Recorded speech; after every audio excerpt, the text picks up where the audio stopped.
My name's David Crystal, and I've just edited a new edition of Fowler's Dictionary of Modern English Usage, 1926, the first edition.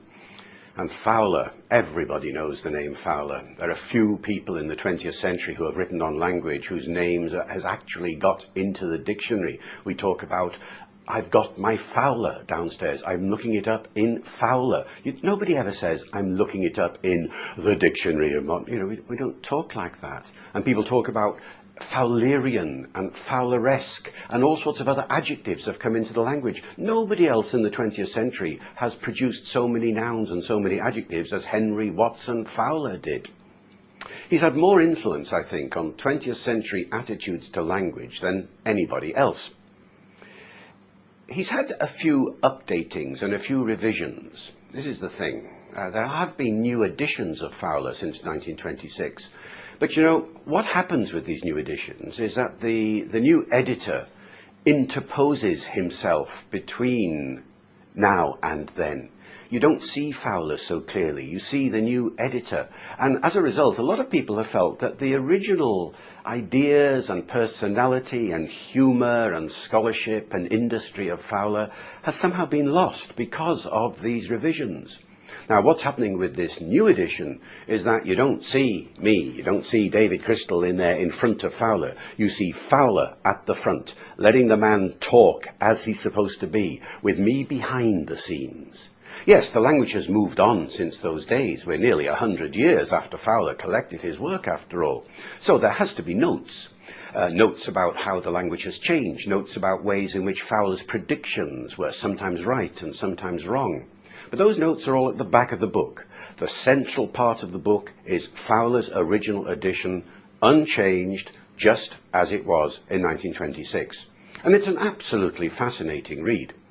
Very few of you have ever actually read Fowler from beginning to end. I can guarantee that. I've hardly met anybody else in the world who had to do what I had to do. Start at the beginning of letter A and go all the way through to letter Z. It was an amazing experience. I'm glad I've done it. It was deadly at times because Fowler is so thorough. And there are pages and pages and pages of examples of usage that you have to plough through.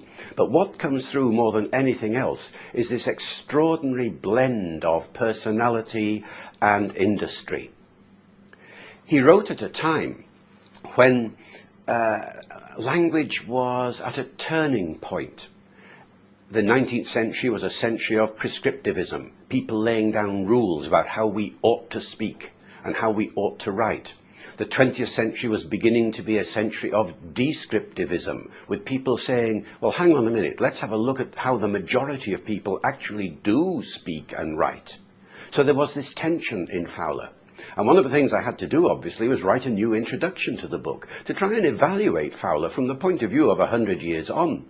Is he the prescriptivist that everybody thinks he is? Is he the arch-prescriptivist, the arch-rule imposer on everyone? Or isn't he? Well, read the book and you'll find out. But just to give you a hint of my conclusion, yes, I think he is right in the middle of the two traditions. On the one hand, he's anti-prescriptive. If you think Fowler is in favour of split infinitives or ending sentences with prepositions or beginning sentences with and but, if you hate those things and you think Fowler's on my side, you'd be wrong. Fowler hated those things. He thought they were stupid. Nobody should be worried about splitting infinitives, he said. Nobody should be worried about ending sentences with prepositions, he said. Nobody should be worried about starting a sentence with but. So he was against some of the crazier rules of traditional prescriptivism. On the other hand, he had his own pet hates too. He was very concerned about distinguishing between shall and will, for instance. And there were several other rules that he was very anxious to see preserved. And then there are rules which people worry about in the English language that Fowler had nothing to say about at all. These days, for instance, a lot of people worry about whether you should say between you and I, or between you and me. Which is it to be? Look it up in Fowler. You won't find him talking about it, because that wasn't an issue in those days. That's a more recent thing that's developed. And so one needs to take a stance on Fowler. He isn't as keenly prescriptive as you think. And when you actually look at many of the entries, they are highly descriptive. He is meticulous sometimes in the way in which he studies the intricate details of English grammar and lexicon. Some of the entries could have been written by any modern linguist. They'd have been proud to write some of Fowler's entries. So he is this amazing personality who bridges the gap between old-style prescriptive grammar and new-style descriptive grammar. To do an edition of Fowler in this day and age has to position him, I think, in relation to the movements that have taken place in the 20th century. That's what I've tried to do with this new edition of Fowler. And you know, just a few months ago, I was at a conference in Germany where people were talking about the history of ideas in English language, and a whole day was devoted to Fowler's position in relation to the history of English language studies.